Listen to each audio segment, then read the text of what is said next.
Biografi Muhammad bin Idris Asy-Syafi'i, Imam Asy-Syafi'i. Pertanyaan: kami ingin sekilas pandang tentang kehidupan Imam Syafi'i.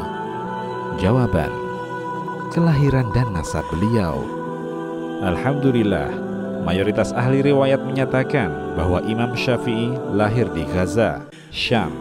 Inilah yang disepakati oleh sebagian besar pakar sejarah, para fuqaha, dan para penulis kitab Tabaqat, yakni semacam kitab kumpulan-kumpulan biografi tokoh berdasarkan klasifikasi generasinya. Hanya saja, di samping riwayat tersebut ada pula yang mengatakan bahwa beliau lahir di Askelon, yakni Asqalan, yang jaraknya 3 farsakh dari kota Gaza. Mayoritas ahli sejarah sepakat mengenai nasabnya bahwa beliau dilahirkan dari seorang ayah keturunan Quraisy Bani Muttalib.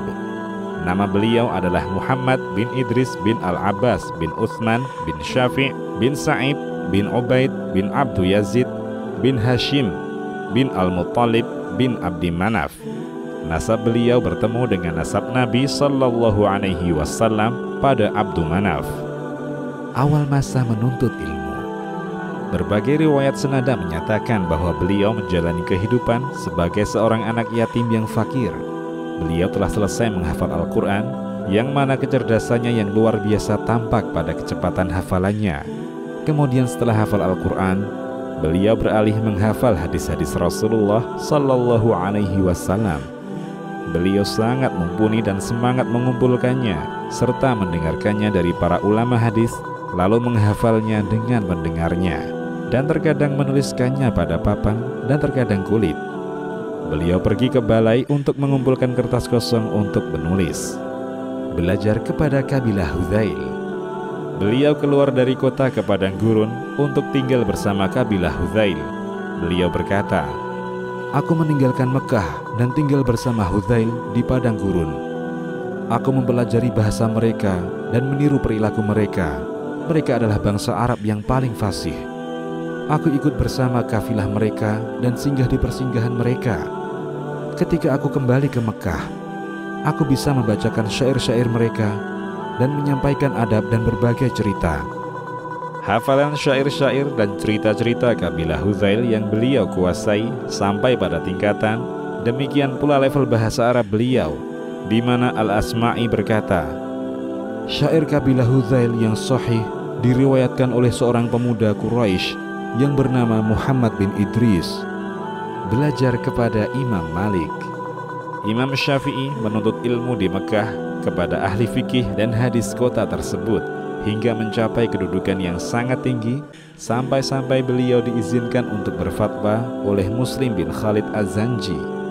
Dia berkata kepada Syafi'i, "Berfatwalah wahai Abu Abdillah, sekarang engkau berhak memberikan fatwa." Padahal masa itu adalah masa di mana nama Imam Malik masih tersohor di berbagai penjuru. Dia mondar-mandir dalam perjalanan menuntut ilmu sampai menjangkau ilmu teramat jauh. Beliau telah membulatkan tekad untuk berhijrah ke Yathrib untuk menuntut ilmu. Tetapi beliau tidak ingin pergi ke Madinah, padahal beliau belum menguasai ilmu Imam Malik. Semoga Allah meridainya. Maka dia meminjam kitab Al-Muwatta dari seseorang lalu mempelajarinya, di mana banyak riwayat menyatakan bahwa beliau telah menghafalnya.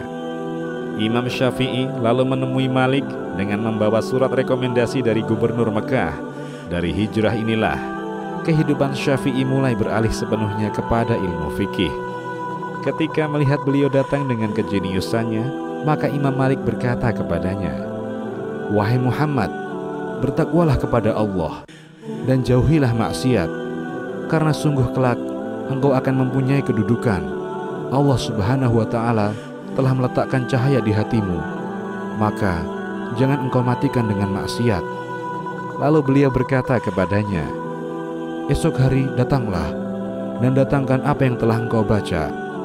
Lalu Syafi'i berkata, "Lantas aku menemuinya di pagi hari, lalu aku mulai membaca di hadapannya dari hafalanku, sementara kitabnya ada di tanganku. Setiap kali aku merasa sungkan dengan Imam Malik, lalu berniat berhenti, ternyata beliau malah terkesan dengan bacaan dan bahasa Arabku, sehingga beliau berkata, 'Lanjut wahai anak muda,' sehingga aku selesai setoran di hadapan beliau dalam beberapa hari saja. mendapatkan fitnah dari penguasa. Ketika Imam Malik wafat, Imam Syafi'i merasa bahwa dia telah mempunyai cukup ilmu. Maka selanjutnya dia ingin fokus untuk bekerja demi mencari nafkah guna memenuhi kebutuhan dan menutupi kefakirannya. Saat itu bebarengan dengan datangnya seorang gubernur Yaman ke negeri Hijaz. Maka beberapa orang Quraisy mengatakan agar beliau membersamainya, sehingga gubernur tersebut membawa beliau bersama rombongannya.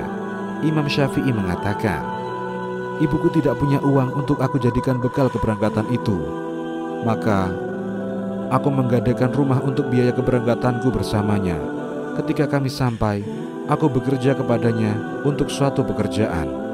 Kemudian beliau diangkat menjadi wali kota Najran. Di sana beliau menegakkan keadilan dan menyebarkan ajarannya. Beliau mengisahkan hal tersebut. "Aku dilantik untuk memimpin kota Najran, yang di dalamnya ada Bani Harith bin Abdul Madan, para maula Bani Thaqif. Ketika itu, jika sang gubernur datang kepada mereka, maka mereka harus menghormatinya. Para pejabat ingin aku juga berbuat demikian, tapi mereka tidak mendapatkan hal itu dariku." Beliau lantas dituduh sebagai simpatisan Alawiyah. Maka dari itu, Khalifah Ar-Rasyid memerintahkan agar dihadirkan ke hadapannya 9 orang Alawiyah bersama Imam Syafi'i. Para perawi mengatakan bahwa 9 orang tersebut lantas dieksekusi. Tetapi Imam Syafi'i selamat karena punya argumen yang kuat dan kesaksian dari Muhammad bin Al-Hasan untuknya.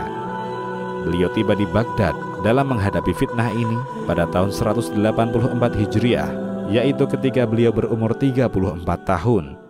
Barangkali dengan fitnah yang menimpanya ini, Allah Subhanahu wa Ta'ala ingin menuntunnya agar berpindah haluan kepada ilmu, bukan kepada jabatan dan kekuasaan. Belajar kepada ulama ahli ra'yu dan ahli hadis. Ibnu Hajar mengatakan bahwa keilmuan di bidang fikih di Madinah ada di tangan Malik bin Anas. Maka beliau mendatanginya, tinggal bersamanya, dan mengambil ilmu darinya. Sementara keilmuan di bidang fikih di Irak ada di tangan Abu Hanifah. Maka beliau belajar dari sahabatnya Muhammad bin Al-Hasan secara totalitas, sehingga tidak ada apapun kecuali beliau telah mendengarkannya darinya. Jadi beliau mengumpulkan ilmu ulama ahli ra'yu dan ahli hadis. Beliau terus mendalaminya sampai beliau meletakkan asas-asas dan kaidah-kaidah keilmuan beliau yang diterima oleh orang yang mendukung atau yang menyelisihi beliau.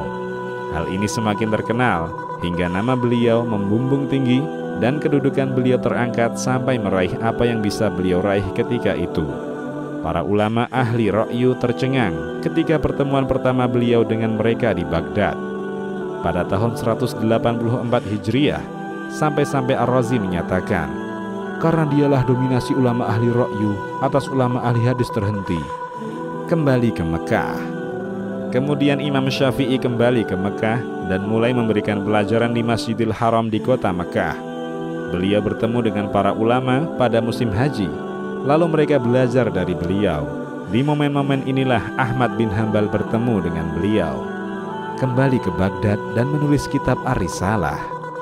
Kemudian Imam Syafi'i datang ke Baghdad untuk kedua kalinya pada tahun 195 Hijriah. Ketika itulah beliau menulis untuk pertama kalinya kitab Ar-Risalah, yang dengannya beliau meletakkan dasar-dasar ilmu usul fikih. Disebutkan dalam kitab Manaqibus Syafi'i karya Ar-Razi bahwa Abdurrahman bin Mahdi meminta Syafi'i ketika masih muda untuk menulis untuknya sebuah kitab yang menyebutkan syarat-syarat dalam berdalil dengan Al-Quran, Sunnah, Ijma', Qiyas, serta penjelasan tentang nasikh dan mansukh, dan klasifikasi dalil-dalil umum dan khusus. Ketika Abdurrahman bin Mahdi membacanya, dia mengatakan, "Aku tidak menyangka bahwa Allah Azza wa Jalla menciptakan orang seperti ini." Lalu Ar-Razi berkata, "Ketahuilah bahwa Syafi'i, semoga Allah meridhoinya, telah menulis kitab Ar-Risalah selama berada di Baghdad. Ketika dia kembali ke Mesir, ia menulis ulang kitab Ar-Risalah, di mana di masing-masing kitab tersebut memuat banyak ilmu." Hijrah dan wafat di Mesir. Kemudian Imam Syafi'i pindah ke Mesir. Ar-Rabi berkata dalam sebuah kisah yang dia ceritakan, "Aku mendengar Syafi'i bersyair, jiwaku sekarang merindukan Mesir, negeri yang tanahnya tandus dan kekurangan, Sementara aku, demi Allah, tak tahu apakah aku ke sana untuk harta dan kekayaan atau untuk kematian. Lalu dia mengatakan, demi Allah, tidak lama setelah itu dia dituntun untuk kedua hal itu sekaligus, Tarikh Baghdad dan Syiar A'lamin Nubala. Artinya bahwa beliau memperoleh harta dan kekayaan, kelebihan dan kenikmatan, serta kedudukan mulia di Mesir.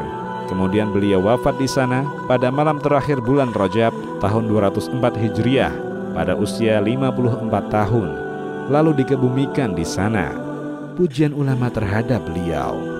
Dawud bin Ali Az-Zahiri berkata bahwa Imam Syafi'i mengumpulkan banyak keutamaan yang tidak terkumpul pada orang lain, yaitu kemuliaan nasab, kebenaran agama dan akidah, kesucian jiwa, keilmuan tentang hadis yang sahih dan lemah, serta yang dinasakh dan dimansuh, kemampuan menghafal Al-Quran dan Sunnah, dan sejarah para khalifah dan kepiawaian dalam menulis. Ahmad bin Hanbal berkomentar tentang hal ini. Ada riwayat dari Nabi SAW bahwa sesungguhnya Allah akan mengutus kepada umat ini di penghujung setiap 100 tahun seseorang yang akan memperbaharui agama umat ini, yakni memperbaiki kerusakannya. Umar bin Abdul Aziz adalah sosok yang berada di penghujung 100 tahun, dan aku berharap bahwa Syafi'i adalah orang yang juga berada di penghujung 100 tahun yang lain. Imam Ahmad, semoga Allah merahmatinya, juga mengatakan, Syafi'i itu ibarat matahari bagi dunia dan kesehatan bagi tubuh. Apakah kalian menemui sulih dan ganti untuk dua hal ini? Untuk gambaran lebih lanjut tentang kehidupan, pengetahuan, dan fikih sang imam ini, maka kami arahkan untuk membaca kitab Al-Imamu Syafi'i, Hayatuhu wa Madhabuhu wa Ara'uhu wa Fiqhuhu, karya Syekh Muhammad Abu Zahrah. Demikian, wallahu a'lam.